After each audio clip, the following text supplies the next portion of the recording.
আসসালামু আলাইকুম এভরিওয়ান। নেশাময় তুমি গল্পের পর্ব ৩। আমার হাত পা থরথর করে কাঁপছে। ছবিগুলো এইভাবে দেখে কি যে হচ্ছে বলে বোঝাতে পারবো না। আমান এসব পাঠাচ্ছে, তার মানে আমান খুব শীঘ্রই আসছে। আর পারছি না ভাবতে। কিছুক্ষণ আগে অয়ন ভাইয়াকে ধাক্কা দিয়ে নিচে এসে দেখি সবাই ব্যস্ত। কাকিমুনি রান্নাঘরের দিকটা দেখছে, বাবা আর কাকাই ডেকোরেশনের দিকটা দেখছে, আর মামা সব অতিথিদের আপ্যায়নের ব্যবস্থা করছে। আমি গিয়ে কাকিমুনির গলা জড়িয়ে ধরি। কাকিমুনি বলল, কিরে কিছু বলবি? রিমি বলল, সবাই তো কিছু না কিছু করছে, আমাকেও কিছু করতে দাও। কাকিমণি বলল, একদম না, সব মেয়েরা এখন পার্লারে সাজছে, তুই যাসনি, এখন আবার কাজও করবি? তুই এখন রেস্ট নে, সন্ধ্যায় খুব সুন্দর লাগতে হবে না? রিমি বলল, আমি আর সুন্দর? দেখলে না অয়ন ভাইয়া আর পায়েল আপু কি বলল? গুমরা মুখ করে বলল কথাটা রিমি। কাকিমণি বলল, ধ্যাত, তুই জানিস না, অয়ন তোকে সবসময় রাগানোর জন্য ওইসব বলে। আমার মেয়ের মতো সুন্দর কে আছে, আমাকে দেখাতে তো। আমি কাকিমণির কথা শুনে কাকিমণির গলা জড়িয়ে ধরলাম। তখনই কলিং বেলটা বেজে ওঠে। কাকিমণি বলল, দেখ তোমা কে এসেছে। রিমি বলল, আচ্ছা দাঁড়াও, দেখছি। এই বলে আমি দরজা খুলে দেই। দেখি একজন লোক। রিমি বলল, কে আপনি? লোকটি বলল, আমি কুরিয়ার অফিস থেকে আসছি। রিমি খানকে? রিমি বলল, আমি রিমি খান। লোকটি আমার হাতে একটা প্যাকেট ধরিয়ে দিয়ে বলল, আপনার জন্য আমেরিকা থেকে কুরিয়ার এসেছে। আমি অনেকটাই অবাক হয়ে যাই। তখনই কাকিমণি জিজ্ঞাসা করে, কিরে কে এসেছে কুরিয়ার আমার জন্য? কোথা থেকে? আমেরিকা। আমেরিকা? অনেকটা অবাক হয়ে বলল, হ্যাঁ। রিমি বলল, আচ্ছা দিন। লোকটা বলল, এই যে ম্যাম, এই জায়গায় একটা সাইন করে দিন। আচ্ছা। কাকিমণি বলল, কে তোকে আমেরিকা থেকে পাঠালো? রিমি বলল, কি জানি, আমি বাবাইয়ের কাছে গেলাম, বাবাই ডেকোরেশনের লোকদের সাথে কথা বলছিল। রিমি বলল, বাবাই শোনো। বাবাই বলল, হ্যাঁ মামনি বলো। রিমি বলল, তুমি কি আমার জন্য আমেরিকা থেকে কিছু আনিয়েছো? বাবাই বলল, কই না তো। আমি বেশ অবাক হলাম, আর কিছু না ভেবে ছুটতে লাগলাম ঘরের দিকে। অয়ন ভাইয়া নিচে নামছিল, আমাকে এইভাবে যেতে দেখে খানিকটা অবাক হলো। অয়ন বলল, কি রে কই যাচ্ছিস? রিমি বলল, আমার একটু কাজ আছে। এই বলে তাড়াতাড়ি করে চলে গেলাম। অয়ন ভাইয়া কাকিমণির কাছে এসে জিজ্ঞাসা করলো, কাকিমণি, হ্যাঁ বল, ওর কি হলো এইভাবে উপরে চলে গেল? আমেরিকা থেকে কি ওর জন্য কে নাকি কুরিয়ার পাঠিয়েছে? অয়ন অনেকটাই অবাক হয়ে বলে উঠল, আমেরিকা? আমি ঘরে গিয়ে কুরিয়ারের প্যাকেটটা খুললাম, যা দেখলাম তাতে হাত পা কাঁপাকাঁপি শুরু হয়ে গেছে। কেননা এই প্যাকেটে আমার আর অয়ন ভাইয়া একসাথে অনেকগুলো ছবি, আর সব ছবিতেই অয়ন ভাইয়ার মুখে ক্রস চিহ্ন দিয়ে মার্ক করা আছে। হ্যাঁ, সব ছবিতেই একই কাজ। তার মানে অয়ন ভাইয়ার সামনে অনেক বড় বিপদ হবে। তাহলে এখন কি হবে? তখনই ফোনটা বেজে উঠল। Unknown number. তবুও বুঝতে পারছি ফোনটা কে করেছে। কোন রকম নিজেকে সামলিয়ে ফোনটা রিসিভ করি। কাপা কাপা গলায় বলি, আমান। আমান বলল, আরে ব্যাস, এখন দেখি তুমি আমার ফোন দেখেই বুঝে যাও আমি ফোন করেছি তো বেবি, আমাকে মিস করেছো বুঝি? কথাটা বাঁকা হেসে বলল, তা বেবি গিফটটা কেমন লেগেছে? ভালো লাগেনি? রিমি বলল, আমান তুমি এসব কেন করছো? কথাটা অনুরোধের সুরে বলল। আমান এবার রাগী কণ্ঠে বলে উঠল, ওই যে প্রতিশোধ, প্রতিশোধ নিব আমি তোমার থেকে। আমি কান্না মিশ্রিত কণ্ঠে বলে উঠি, তোমার যত শত্রুতা তো আমার সাথে। অয়ন ভাইয়ার তোমার কি করেছে? অয়নের সাথে শত্রুতার কথা শুনে যেন আমানের মাথায় আগুন ধরে যায়। অনেক কথা আছে জানো তো বেবি, যা জানার দরকার পড়ে না। তোমার সাথে খুব শীঘ্রই দেখা হচ্ছে, ওকে বাই। আমান আমাকে কিছু বলতে না দিয়েই ফোনটা কেটে দেয়। হাঁটু ভাঁজ করে বসে পড়ি, খুব কান্না পাচ্ছে। না, আমাকে শক্ত থাকতে হবে। অয়ন ভাইয়ার কোনো ক্ষতি করতে আমি ওই খুনি আমানকে করতে দিব না। সন্ধ্যায় খানবাড়ি খুব সুন্দর করে সাজানো হয়েছে। সব গেস্টরা চলে এসেছে। আমাদের গার্ডেনের বড় স্টেজ করা হয়েছে। বিরাট আয়োজন। খানবাড়ির বড় মেয়ের সঙ্গীত প্লাস মেহেদি অনুষ্ঠান বলে কথা। মৌয়াপুকে পার্লার থেকে আনা হয়েছে। মৌয়াপু গাড়িতে থেকে নামছে আর জানালা দিয়ে দেখছে, অনেক সুন্দর লাগছে, পুরাই প্রিন্সেস। জামদানির দামি কাজ করা গোলাপি শাড়ি, ভারী গয়না। আমার মুডটা আজকে অনেকটাই খারাপ, তাই সবাইকে আমার ঘরে জানলা দিয়েই দেখছি। পায়েল আপু অনেক সেজেছে, পুরাই মেকআপের দোকান আর ছোট ছোট ড্রেস। অনেক হাসি পাচ্ছে আমার। বুঝি অয়ন ভাইয়াকে ইমপ্রেস করার ধান্দা। কিছুক্ষণ পর অয়ন ভাইয়া একটা গাড়ি থেকে নামলো। অয়ন ভাইয়ার নামার পরেই সব মেয়ে হা হয়ে রয়েছে। আমার মুখও অটোমেটিক হা হয়ে রয়েছে। ডিজাইনার নীল পাঞ্জাবি পরেছে, হাতে দামি ব্র্যান্ডেড ওয়াচ, চুলগুলো স্পাইক করা, চিকন ফ্রেমের চশমা। জাস্ট ওয়াও পায়েল আপু। অয়ন ভাইয়াকে দেখেই বেহুশ হওয়ার অবস্থা। আর এই মেয়েগুলোকেই বলি কিভাবে অয়ন ভাইয়ের দিকে তাকিয়ে আছে। উফ। যাকে মৌয়াপুকে স্টেজে বসানো হলো। অয়ন গাড়ি থেকে নামার সাথে সাথেই পায়েল অয়নের কাছে গেল। পায়েল বলল, Ayan you looking so handsome. কথাটা ন্যাকা ভাবে বলল। অয়ন বলল, থ্যাঙ্কস। পায়েল বলল, আচ্ছা অয়ন, আমাকে কেমন লাগছে? অয়ন বিড়বিড় করে বলল, মেকআপের দোকান। পায়েল বলল, কিছু বললে? অয়ন জোরপূর্বক হাসি ফুটিয়ে বলল, কই না তো। অনেক ভালো লাগছে, কিন্তু এত ছোট ড্রেস পরেছো কেন? পায়েল মুখ গোমড়া করে বলে, অয়ন তুমি কি জানো এগুলো ফ্যাশন? আমাকে কত ভালো লাগছে তুমিই তো বললা। অয়ন বলল, পুরাই অসহ্য লাগছে। কথাটা বিড়বিড় করে বলল। পায়েল অয়নের হাত ধরে টেনে বলে, চলো স্টেজের ওইখানে ফটো তুলবো। আমার হাত ধরেছো কেন? তুমি যাও না। তখনই অয়নের মা এসে বলে, আরে যা না মেয়েটার সাথে, একটা ছবি তুলে কি হয়? এদিকে কাকিমণি আমাকে দেখতে না পেয়ে উপরে যেয়ে দেখলো আমি ঘরের এক কোণে নর্মাল ড্রেস পরে বসে আছি, কারণ মাথায় যে আমার অনেক চিন্তা। কাকিমণি বলল, কিরে তুই এখনো রেডি হসনি? রিমি বলল, এই তো হচ্ছি। আমি একটা নেভি ব্লু কালারের গাউন পরেছি, হালকা মেকআপ, চুলগুলো এক সাইড দিয়ে বেনি করা, ব্যাস আমি রেডি। আমাকে দেখে কাকিমণি হা করে তাকিয়ে আছে। রিমি বলল, এইভাবে তাকিয়ে আছো কেন? কাকিমণি বলল, আমার মেয়েটা কি সুন্দর, তোকেও এবার বিয়ে দিতে হবে। বিয়ের কথা শুনে অনেক লজ্জা পেলাম। পায়েল অনুষ্ঠানে সবাইকে এমনভাবে বলে বেড়াচ্ছে যে অয়ন তার বিএফ। এদিকে সব মেয়েরা জেলাস, পায়েল তো সেই ভাব নিচ্ছে। যদিও অয়ন জানে না, জানলে পায়েল শেষ।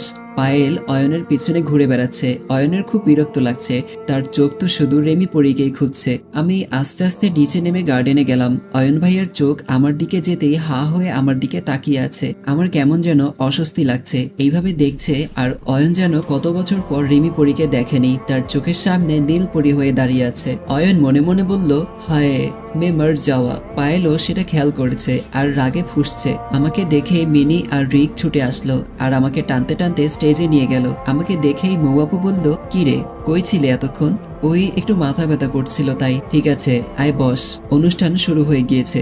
মৌয়াপুর ফ্রেন্ডসরা মেহেদি হে রাজনে ওয়ালি গানে নাচছে, সবাই হাত তালে দিচ্ছে। হঠাৎ রিক অয়ন ভাইয়াকে টেনে স্টেজের এখানে নিয়ে আসে। অয়ন বলল, কিরে আমাকে আনলি কেন? মিনি বলল, তোমাকে গান গাইতে হবে। মৌ বলল, হ্যাঁ হ্যাঁ একদম। অয়ন তুই অনেক ভালো গান গাস, তাই আমার সঙ্গীতে তোকে গান গাইতেই হবে। অয়ন সবার জোড়াজুড়িতে রাজি হলো। অয়ন বলল, ওকে ওকে আমি রাজি, বাট আমার সাথে ফিমেল কাউকে গাইতে হবে। আমার দিকে আর চোখে তাকিয়ে বলল, কথাটা রিমের দিকে আর চোখে তাকিয়ে বলল।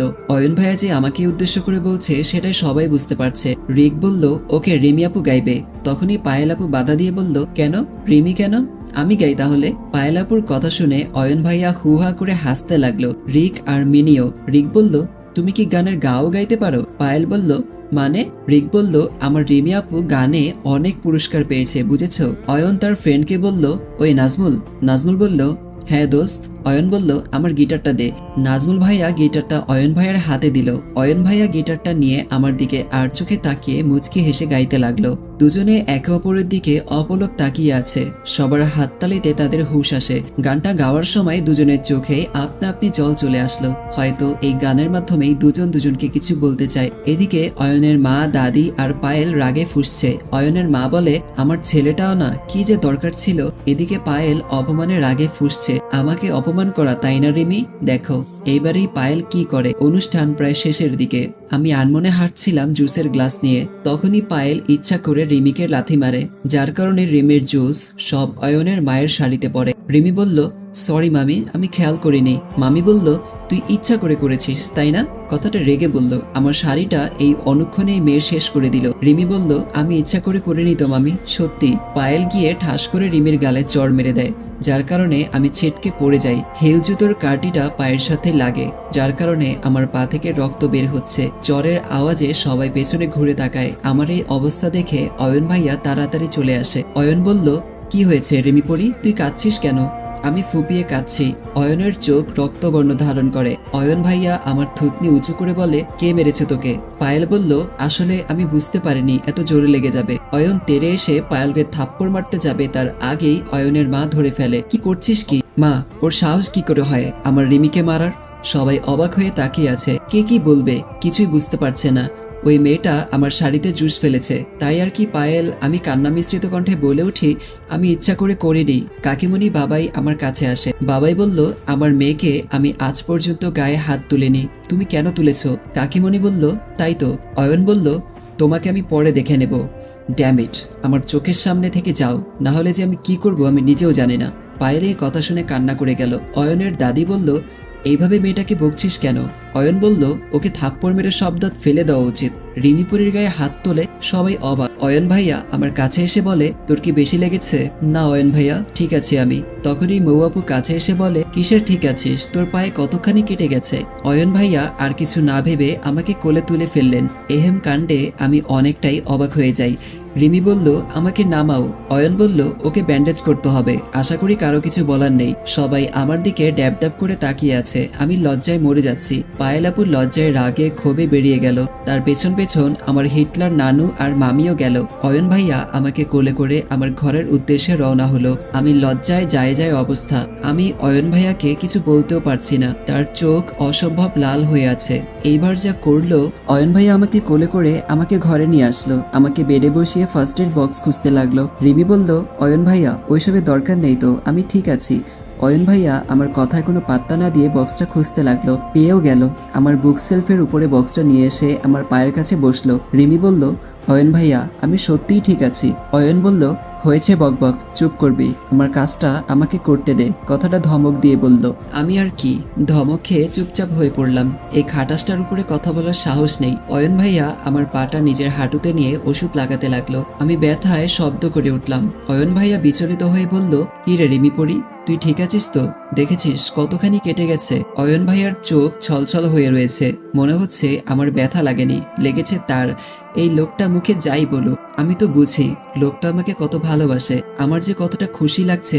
না, আমি মাথা নাড়িয়ে না সম্মতি দেই। অয়ন বলল, একদম মিথ্যা বলবি না, আমি কি বুঝি না? অনেক লেগেছে। ওই পায়েলকে তো মুহূর্তেই অয়ন ভাইয়ের চোখ লাল বর্ণ ধারণ করে। আমি বুঝতে পারছি অনেক রেগে আছে। আমি অয়ন ভাইকে শান্ত করার ইনোসেন্ট ফেস করে ঠোঁট উল্টিয়ে বলি, আরে রাগ করে থেকো না প্লিজ, যা হওয়ার হয়েছে।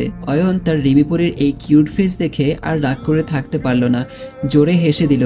আমিও হেসে দিলাম। এদিকে পায়েল সোজা নিজের ঘরে ঢুকে যা পাচ্ছে তাই ভাঙছে। মিসেস নিশি মানে অয়নের মা এবং মিসেস লাইবা বেগম অয়নের দাদি অনেকবার আটকানোর চেষ্টা করছে, কিন্তু পারছে না। পায়েল এত অপমান কখনো হয়নি, আর আজ সে রিমির জন্য অপমানিত হলো, তাও আবার অয়নের থেকে। অয়ন কি করে পারলো সবার সামনে অপমান করতে? এইভাবে পায়েল এইসব ভাবছে আর ঘরের সব কিছু ভাঙছে। মিসেস নিশি জোর করে পায়েলকে থামিয়ে কোনো রকম বেডে বসালো। পায়েল জোরে কেঁদে দিল আর বলল, আমি এখনই মাম্মি পাপাকে ফোন করব, থাকবো না আমি, কালকেই চলে যাব, আর থাকবো না আমি। কথাটা ন্যাকা কান্না করে বলল। মিসেস নিশি বলল, মা দেখুন ও কি বলছে, এসব কি বলছিস পায়েল মা? মিসেস লাইবা বেগম এসে পায়েলের মাথায় হাত বুলিয়ে দিয়ে বলে, দিদি ভাই দেখ, তুই এখানে কেন এসেছিস বল? যাতে ওই অলক্ষণে মেয়েটার হাত থেকে আমার দাদু ভাইকে বাঁচাতে, তাই না?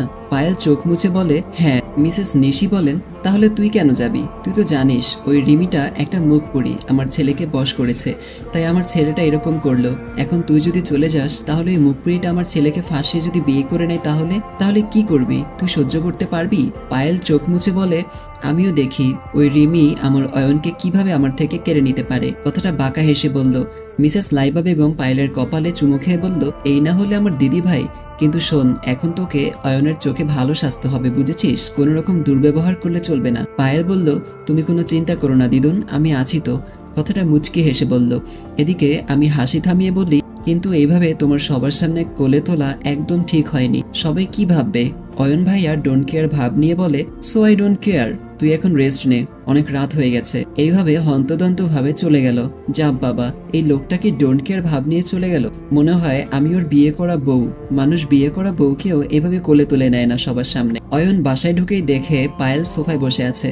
মুহূর্তেই অয়নের মাথায় আগুন ধরে গেল। অয়ন কিছু বলতে যাবে তার আগেই পায়েল অয়নের কাছে এসে বলল, আমি সত্যিই অনেক লজ্জিত অয়ন, আমি ভাবতে পারিনি এসব হবে। সো সরি, আমি রিমির কাছেও ক্ষমা চেয়ে নেব, প্লিজ সরি। অয়ন কিছুটা শান্ত গলায় বলল, তোমার আগেই বোঝা উচিত ছিল, তুমি কারো গায়ে হাত দিয়েছো, ইডিয়েট। এই বলে হন করে অয়ন তার ঘরে চলে যায়। পায়েল তার চোখের পানি মুছে বলে, আজ যত খুশি আমাকে বকে নাও, একদিন আমার জন্য তুমি তোমার রিমিপুরীকে অপমান করবে, সেই দিন আর দূরে নেই। কথাটা ডেভিল স্মাইল দিয়ে বলল। আজ মৌয়াপুর হলুদ সন্ধে, সবাই খুব খুশি। আজ আমিও স্পেশালি অয়ন ভাইয়ার জন্য সাজবো। কালকের ঘটনার পরে অয়ন ভাইয়ার প্রতি ভালোবাসা যেন আরো বেড়ে গেল। মৌয়াপুকে স্টেজে বসানো হয়েছে। হলুদ লেহেঙ্গা, কাঁচা ফুলের গয়না, ভারী মেকআপ, পুরোই কিউট দেখলাম। মৌয়াপু তার হাব্বির সাথে লুকিয়ে কথা বলছে। হায় রে, মনোর ভাইয়ার তো আর সইছেই না যেন। মৌয়াপুর শ্বশুরবাড়ি থেকে হলুদ নিয়ে চলে এসেছে। আমি সিল্কের হলুদ শাড়ি পরেছি, হালকা মেকআপ আর চুলগুলো খোপা করে রেখেছি, কানে বড় বড় ঝুমকো পরেছি। তখনই রিক এসে বলে, দি তোকে যা লাগছে না, তোর দিক থেকে চোখ সরানোই মুশকিল হচ্ছে। আমি মুচকি হেসে দিয়ে বললাম, তোকেও খুব হ্যান্ডসাম লাগছে। তখনই মিনি এসে বলে, দেখ দি, আমি শাড়ি পরেছি, আমাকে কেমন লাগছে। আমি ওর গাল টেনে বললাম, তোকে আমার থেকে দ্বিগুণ সুন্দর লাগছে রে কিউটি। সবাই ব্যস্ত নিজের কাজে, আমি এক কোনায় দাঁড়িয়ে আছি। আমার চোখ জোড়া শুধু একজনকে খুঁজছে। সে কোথায়? মামি, মামা, নানু সবাই এসেছে। ওই শাকচুন্নিটা আসে নাই, ওর নাকি শরীর খারাপ। আমি বুঝেছি কি জন্য আসে নাই, কিন্তু অয়ন ভাইয়াটা কোথায়? ওই শাকচুন্নিটার সাথে নাকি? উফ, ভাবতে পারছি না। এরই মাঝে অনুভব করলাম কেউ আমায় খোপায় কিছু পরিয়ে দিচ্ছে। আমি পেছনে ঘুরে দেখি অয়ন ভাইয়া। সব সময়ের মতো এবারেও ক্রাশ খেলাম। হলুদ পাঞ্জাবি,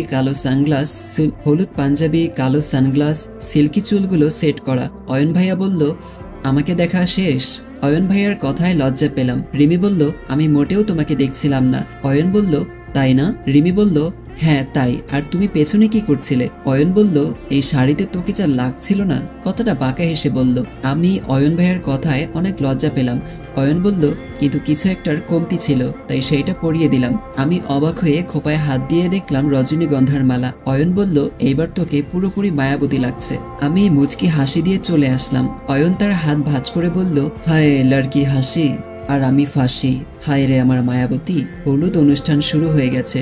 সবাই এক এক করে মৌয়াপুকে হলুদ লাগাচ্ছে। আমি এবার হলুদ লাগাতে যাব। আমার সাথে অয়ন ভাইয়াও হলুদ লাগাতে চলে আসলো। অয়ন ভাইয়া আর আমি একসাথে হলুদ লাগালাম মৌয়াপুকে। মৌয়াপু মুচকি হাসলো। তখনই একটা ডাক আসলো, অয়ন দোস্ত। আমি পেছনে ঘুরে দেখি একটা ছেলে ফর্মাল ড্রেসে, অয়ন ভাইয়ার বয়সী। অয়ন ভাইয়া গিয়ে তাকে জড়িয়ে ধরলো। আদি, কেমন আছিস? এই তো দোস্ত, ভালো। আসলি তবে? তুই ডাকবি আর আমি আসবো না? যতই হোক, উই আর বেস্ট ফ্রেন্ড। তখনই মিস্টার আকাশ মানে রিমির বাবা আদির কাছে গেল। আরে আদি, বাবা কেমন আছো? এই তো আঙ্কেল, ভালো আছেন আপনি? এই তো ভালো। আসো, তোমাকে আমার মেয়েদের সাথে দেখা করাই। আদি বলল, অবশ্যই। অয়ন বলল, চল। বাবাই আর অয়ন ভাইয়া ছেলেটাকে স্টেজে আনলো। অয়ন বলল, মিট হার। মৌয়াপুকে উদ্দেশ্য করে বলল, ও আমার মৌয়াপু। আর ও আমাকে উদ্দেশ্য করে বলে, এটা নিশ্চয়ই তোর ছোট বোন। আদি ভাইয়ার এরকম কথায় আমি ভীষণ খাই। মৌয়াপু হাসছে। অয়ন ভাইয়ার রাগি চোখে আদির দিকে তাকিয়ে আছে। অয়ন মনে মনে বলল, বেটা বজ্জাত জানে রিমি আমার কি, তাও ঢং করতেছে। আদি বলল, ভাই আমি মজা করতেছি, সিরিয়াস হোস না। অয়ন বলল, আমরা কিন্তু বিজনেসের একে অপরের প্রতিযোগী হলেও আমরা বেস্ট ফ্রেন্ড। আদি বলল, কিন্তু অয়ন আমার থেকে যথেষ্ট এগিয়ে। অয়ন বলল, যা তুইও না। আমি এতক্ষণ ওদের ফ্রেন্ডশিপ দেখছিলাম, বিজনেসে একে অপরের প্রতিপক্ষ, কিন্তু কত মধুর সম্পর্ক। হঠাৎ আদির ফোনে একটা কল আসে। আদি রিসিভ না করেই বলে, দোস্ত আমার যেতে হবে। সে কি, যাবি মানে? মৌয়াপু বলল, হ্যাঁ ভাইয়া, এইমাত্রই তো এলেন। আদি বলল, আসলে অনেক আর্জেন্ট কাজ চলে আসছিল, তাই আর কি। আমি আঙ্কেলকে বলে যাচ্ছি। অয়ন বলল, আচ্ছা সাবধানে যা। আদি ভাইয়া চলে গেল। সবাই কাপল ড্যান্সে যোগ দিল। আমি আনমনে হাঁটছি। তখনই অয়ন ভাইয়া আমাকে হ্যাচকা টান দেয়, যার ফলে আমি গিয়ে অয়ন ভাইয়ার বুকে পড়ি। অয়ন ভাইয়া পরম আবেশে আমাকে জড়িয়ে ধরে রিককে বলল, মিউজিক স্টার্ট করো। রিকও করলো। অয়ন রিমিকে ঘুরিয়ে ডান্স করছে। রিমি তো অবাক, অয়ন ডান্স করছে, আর কি করার, রিমিও তাল মিলিয়ে করছে। সবাই মুগ্ধ হয়ে ওদের দিকে তাকিয়ে আছে। রিমি আর অয়ন তখনই পেছন থেকে এক কণ্ঠে ভেসে ওঠে, রিমি পাখি আমি এসেছি। কণ্ঠটা শুনে আমার বুকটা ধুপ করে ওঠে। সবাই কণ্ঠটা শুনে পেছনে ঘুরে ফর্সা চেহারার বেশ লম্বা ফর্মাল ড্রেস আপ। আমি কাঁপা কাঁপা গলায় বলে উঠি, আমান তুমি?